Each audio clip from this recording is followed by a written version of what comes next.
এখানে মহাপ্রভু বলছেন, তার বলছেন সার্বভৌম হইল প্রভুর ভক্ত একান্ত, মহাপ্রভুর সেবা বিনা নাহি জানে অন্য।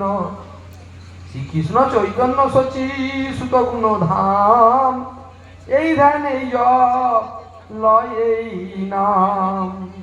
এখন সার্বভৌম ঠাকুর, যিনি মায়াবাদীর গুরু ছিলেন, তিনি ভগবান সাক্ষাৎ মহাপ্রভুকে দর্শন করে মহাপ্রভুকে তিনি বুঝতে যখন পেরেছেন সাক্ষাৎ তিনি গোলকপতি কৃষ্ণই এখন বহু সুন্দর হয়ে এসছেন, তিনি এইটা জেনে তখন তিনি এরকম বলছেন।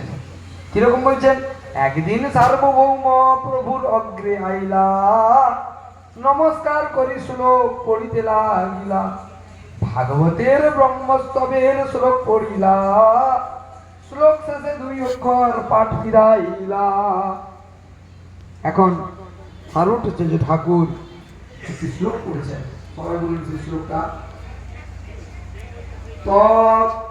তে অনুকম্পম সুসুমিক্ষামাম ভুঞ্জানা বাক বপুভি নামঃ তে জীবে জ ভক্তিপদে দায়ভাগাৎ